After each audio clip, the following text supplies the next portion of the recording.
So it's really interesting as I've been going along my tapping journey to think about how it can be used for pain relief, pain management.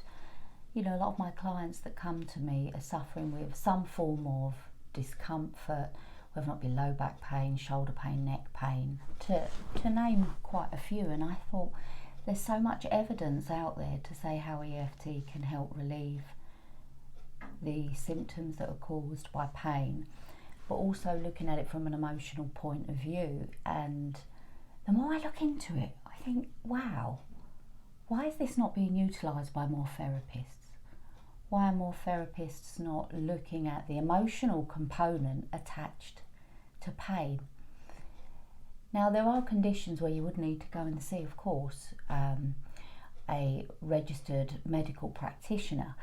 And I look at EFT as a form of complementary therapy to pain relief. But the information that I'm looking at, and there's an abundance on the internet and also referenced in sources of how EFT can be used to help manage and in many cases relieve those symptoms of pain. And there's a really it's a great Q&A podcast on tapping that it's really excited me. You know, I'm thinking, wow, there's a lot of evidence and research out there. And one of the things that I love that I found was it was like the 10% rule. In most of the pain patients that were doing the tapping were able to reduce significantly 10% within one session of the pain based on the emotion attached. And it's interesting, as someone who suffered with pain, and even though I'm active and quite relatively fit, the problem I found is that, in my past I've been diagnosed with a condition called fibromyalgia and spinal stenosis and other things. When you have that label attached, all of a sudden it's almost overnight, there's a relief, oh my gosh, yeah, I've got an answer to why I'm feeling like this.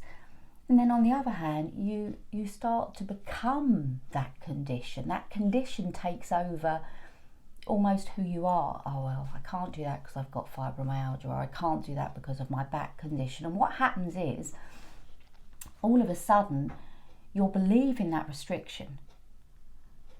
And I know initially when I had my first fibromyalgia experience, I experienced the symptoms associated with fibromyalgia, because that's something I just want to put in this first concept to understand why and how EFT can help.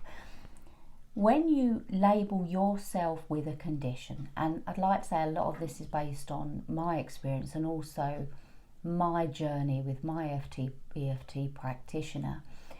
If I say I have fibromyalgia, I'm almost telling myself I have this condition and I am going to get those related symptoms.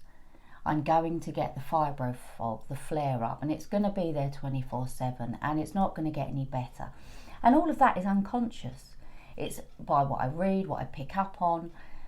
So you actually become those symptoms. Now, if I start by I'm experiencing some of those symptoms, but I'm open to the possibility of actually allowing myself to get relief from those symptoms. Because when we label ourselves with a condition, it's really powerful on how the mind takes that information. And there's something else that I read which just really kind of hit home, that your body, the way it works, the nervous system, is a system of neural connections. So when you have pain, for example, if you stub your toe and that pain is in the toe and it really hurts and you leap around and you're pain and you tense your whole body, and what started off with pain in the toe then becomes rigidity and tightening, can change the way that you walk because you're holding that tension within the body rather than focusing on actually relief for the area that has the pain.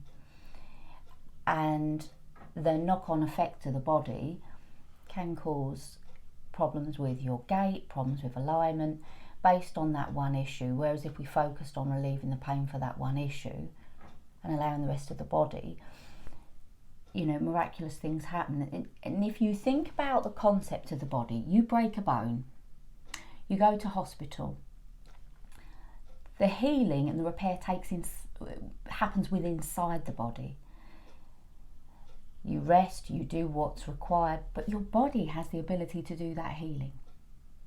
So I just want you to think about that concept, especially if you think, oh, I've got pain and, you know, it's not going to go away, and how can this help me? How can, by relieving some of the emotions attached to that, actually make a difference?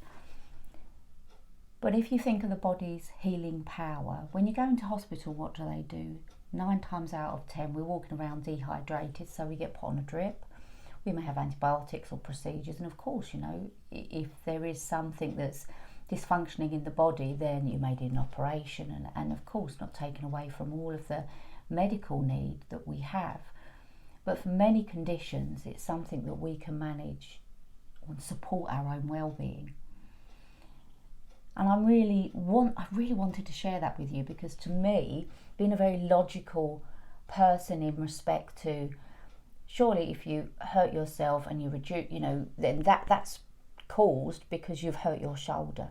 But what happens is, when we're trying to heal, say for example I hurt my shoulder, my first thing I'm going to think of is, after the pain, I get angry, frustrated. Why did I do that? Oh my gosh, that impact, how long it's going to take to heal. It's going to take me away from everything that I enjoy doing, and now I've got to try and repair it. What's my emotion behind that? Anger, frustration. I just want to get better. Angry with myself. Now, if we start to work on some of those emotions attached to the problem related to that shoulder, there's evidence to say, oh my goodness, you're actually allowing that body to heal. You're being kinder.